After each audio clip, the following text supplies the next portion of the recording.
Hello everybody, so here will be my first tutorial slash setup for the Stream Deck by Elgato. I currently have the 15 button Elgato Stream Deck.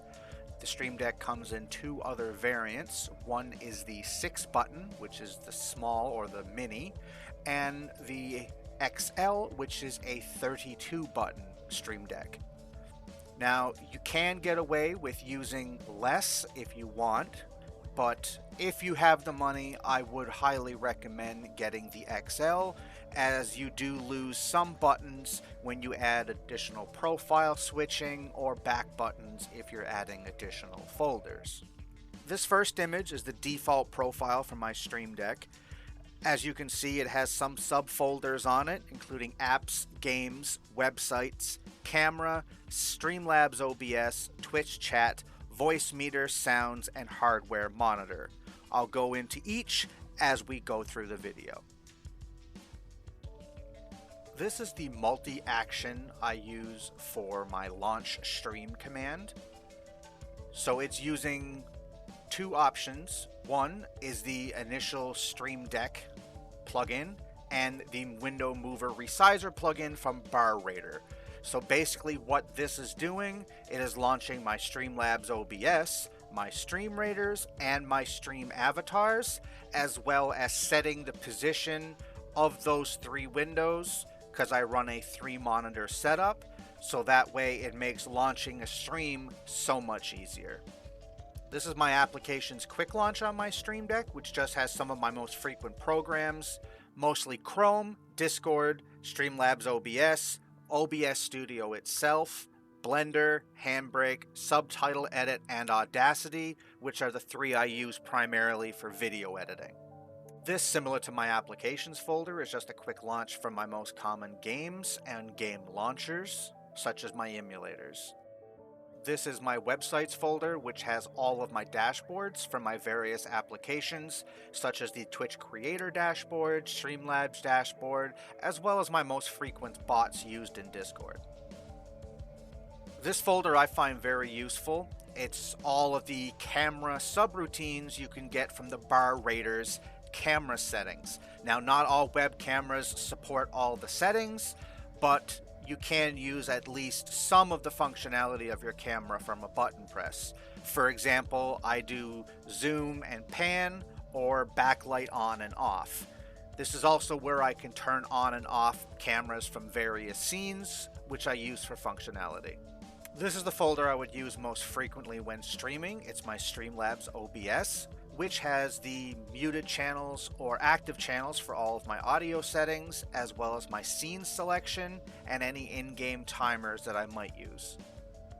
Within my Streamlabs OBS folder, I also have a subfolder for Stream Raiders, which is an application you can purchase through Steam. It just gives you something to interact with your viewers and a fun game. These subcommands are from another BarRaider's plugin that you can add to Stream Deck. The first button in my Stream Raiders folder is actually another multi-action, and this turns off various scenes or sources on my stream to enable the Stream Raiders, so that way it's not interfered for visibility with everybody. Multi-actions can be many different actions combined, as well as a combination of the plugins, and as you can see from here, I'm using both Streamlabs Source as well as a built-in Stream Deck delay, the Stream Raiders subcommands, and a Windows Mover Resizer to bring the window to focus, which means it pops up on your screen, and then it'll hide it whenever it's done. So this command will hide a bunch of my sources, launch the Stream Raiders game so that way your viewers can see it, automatically start the battle. I've had it set to automatically distribute the rewards, delay for 45 seconds to a minute, which is how long some of the most common battles are, and then disable the Stream Raiders source or game, and then turn everything else back on. Effective as hell and saves you many button presses. This is my Twitch commands, which is using just the Twitch send to chat option from one of the Twitch plugins. and it's basically your common commands. So for mine, it's socials and games, or stuff like stream avatars battle, which triggers all of these commands in chat from the Stream Deck without you actually having to be in the chat to type the message yourself.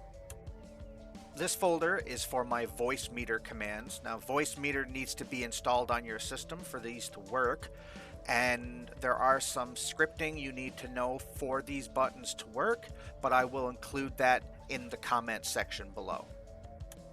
I'm going to quickly go through some of the script required for some of these buttons to work, as there's not really a whole lot of point and click when setting up these options. When creating the button for just restarting the engine, for example, you need to add the Keypress command.restart equals 1. Unlike other plugins which give you an option, most of the VoiceMeeter commands are going to be scripts. I'll have all of those in the description and comment section below. For other buttons, you can use the advanced press and long press to, for example, increase the volume or lower the volume by 5 incrementally. As you'll see here, on a quick press, it will turn the gain down, or your volume, by 5 on every key press, and you can hold it down for it to do that repeatedly. This is another one that I use frequently at a quick press and long press to disable A1 through 3 or B1 through 2. To toggle a feature through VoiceMeeter, such as A1 on or off, you would need to specify the strip as well as what feature you're turning on or off. So this is a Boolean value of 1 being on and 0 being off. This is the folder for hardware info, which is another application you can download free, and I'll include that link in the comment section below. This ties into that plugin and lets you view vital system information. So for me personally, I run the CPU temperature and utilization, as well as the graphics card temperature and utilization.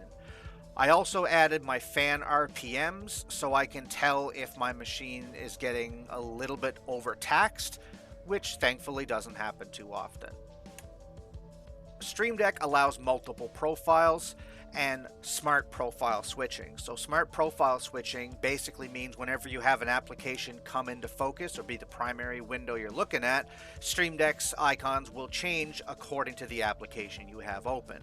You can also switch profiles manually, so if you notice the button in the bottom right hand corner, that will switch from my other streamer's profile to my default profile, which you've seen on the original slide.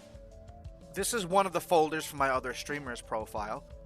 In here I would include commands used to mod in their channels, such as shoutouts and preset messages to the chat. And that's pretty much how I have my Stream Deck currently set up for streaming. So I'll include links below if any plugin requires a third-party application, such as Stream Raiders, and links to other things that might be of use to you as well.